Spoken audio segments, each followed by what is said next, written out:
Hey guys, Curious Hobbyist here. Welcome back to my channel. Today, I'm going to be discussing 32-bit macOS apps. If you've opened a Mac app and this message appeared, I highly recommend you watch on. The next release of macOS is only a couple of months from now, which I'm pretty excited for given the new features. However, Mojave is the last release of macOS to run these very apps. This only gives us just over a year to use them. The warning more and more aggressive over time. This means that some apps you have will likely be incompatible with OS X 15. Now, what exactly does that mean? What does this mean for Mac users? Well, it's obviously different for every individual who uses macOS. However, here's what it means for me. I've installed about 90 third-party apps, most of which are from our Mac App Store purchases. However, I haven't installed all of those. Also, I'm not going to count native macOS apps. The vast most of those are already 64-bit, and those that aren't are probably going to be updated. Take DVD player. Also, I'm mostly counting visible apps from the applications folder, as well as Steam apps, as I've installed a few of those. That aside, I've compiled a list of all 29 of these apps that aren't 64-bit. Here's how I did that, and also how you can see your 32-bit apps. Go to your menu bar at the top left of your screen and click the Apple icon. Now select About This Computer. Alternatively, hold down the Option key and select it as System Info. Once you reach this window, select the System Report option. This shows a window with a whole bunch of info. This includes an overview of your computer's hardware. There's also info on your memory, displays, processor, and ports behind the Mac model. However, here's what we're after now. Scroll down to Software, and if needed, open it. Now select Applications. It will take a while to load the info. Here, this took 24 seconds. However, it's well worth it, because look, you can now see info on every one of your apps, like version, obtainment, last modification, and last but certainly not least, yes or no to 64-bit Intel. If it says no here, this app is 32-bit, so it won't be usable in just over a year, if you update macOS that is. So, without further ado, here's the list. My 32-bit apps consist of Bejeweled 3,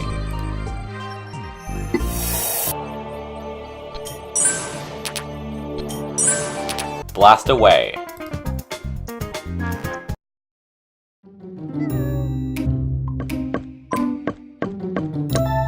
Buka,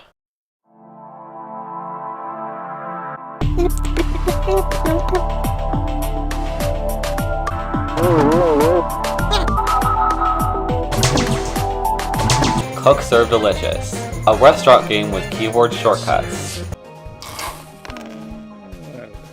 Cooking Dash 3, Thrills and Spills.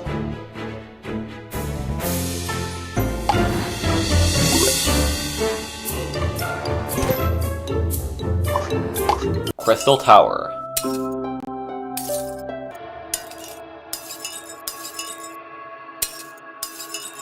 Cubemen.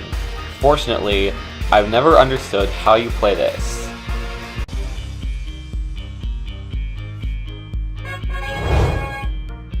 Delicious, Emily's Wonder Wedding, a Gamehouse Delicious series, the latest in which we have in our Mac App Store account. That said, we have 3 of those games. That means the other 2 are also legacy apps. And this legacy won't live on forever, so I'm counting all of them as individual apps. Deskplorers. However, this one won't work anyway. It can't get past a black screen. Also, I haven't played this much and haven't in years. Vaguely remember it working though, so that's telling. Feed Me Pencilbot. Unlike the last one, it does work. However, I may or may not have played this since I got my Mac Mini in 2017, and even still, I don't really care for it all that much. Frozen Freefall. I have actually modified this a couple of months ago.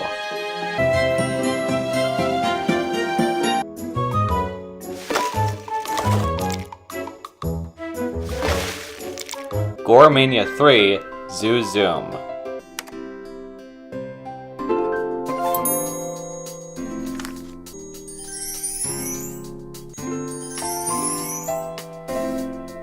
Happy Chef 2. We also have the first game, which as you may have guessed, is also outdated. I've also played that more than the second one, so that's not a good sign.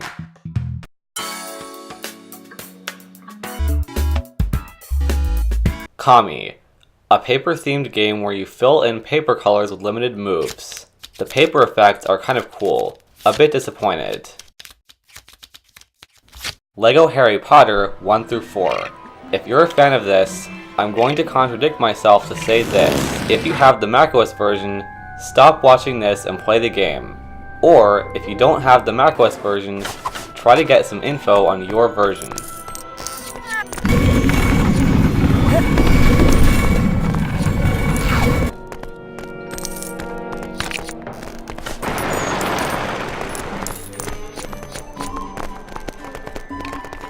Lunch Rush HD. Marble Arena 2, a move and jump marble game with many levels, as well as a cube map level editor. With many built-in textures you're able to add to surfaces. You can also select different parts of surfaces and push and pull them with the scroll wheel or even magic mouse. You can also add stars, springs, audio sources, particle effects, copy selections or entities, paste them, and much more. I have made a few levels with this. However, it's far from widely used and no longer has level file sharing site that works. Very disappointing. Nightclub Mayhem, yet another time management game. Red's body.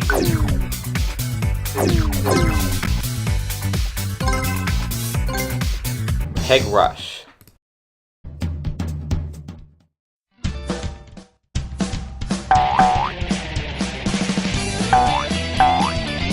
Pin Tiki Ball. Haven't played this much, but still.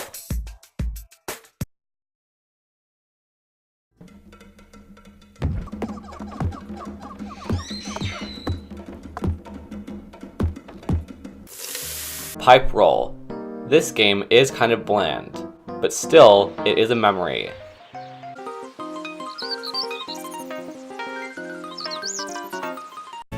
Stand of Food 3. We also have the first version, so it's out of date as well.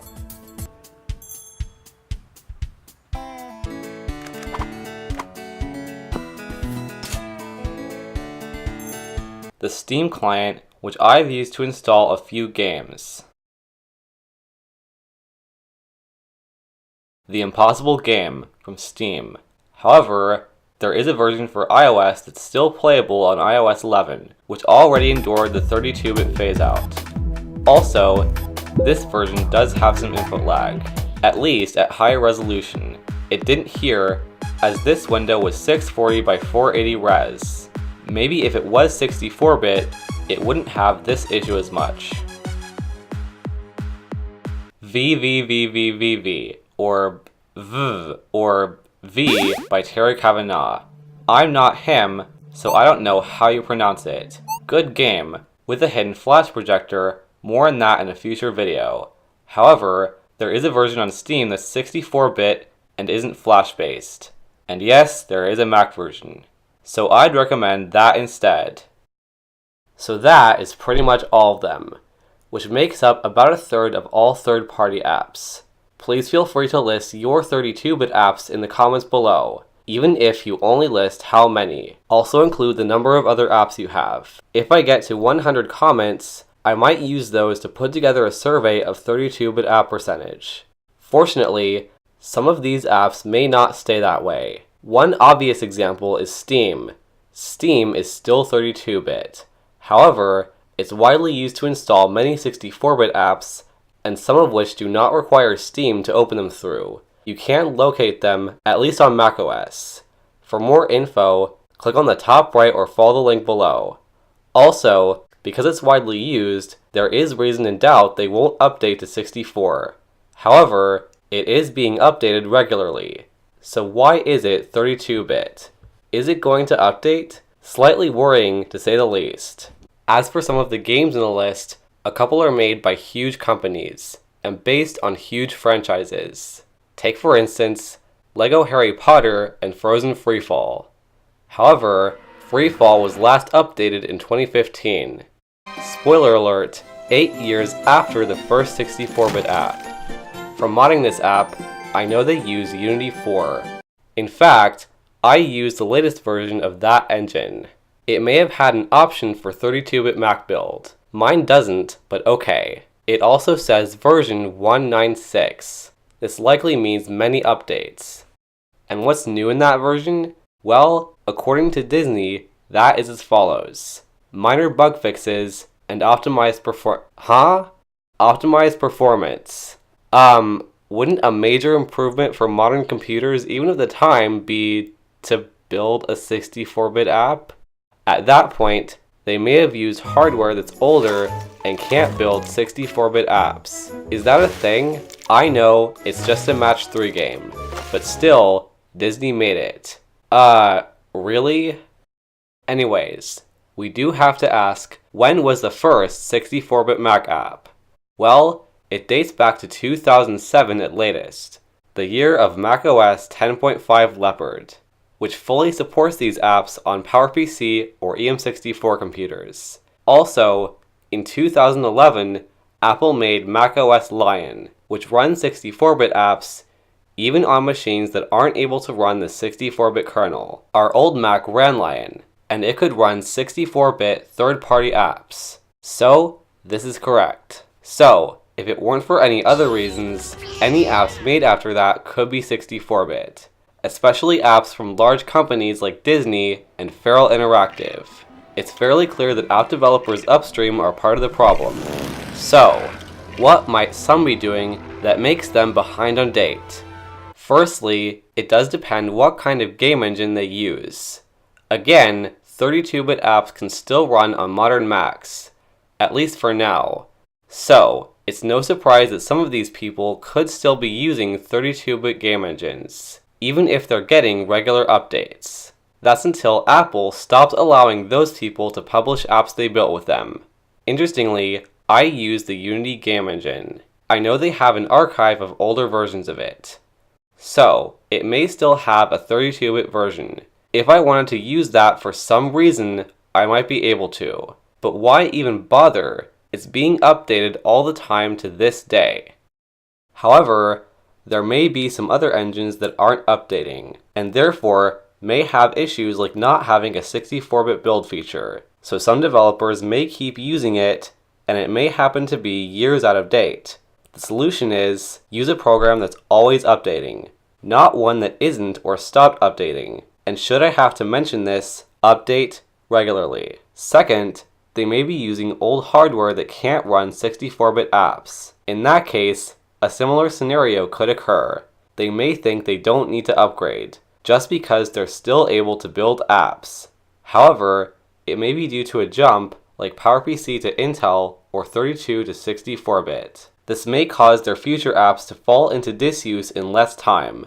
That means less people download or purchase them once that happens. So if they make money, they won't make as much, especially if they don't have the time to or can't update it. The solution is, if you're unable to update, look at the error warning that says so, to try to find info on why you can't update. If it's due to a large jump like this, please think of reading about it and upgrading to newer hardware. And most importantly, try to convert your old projects to better match the new editor.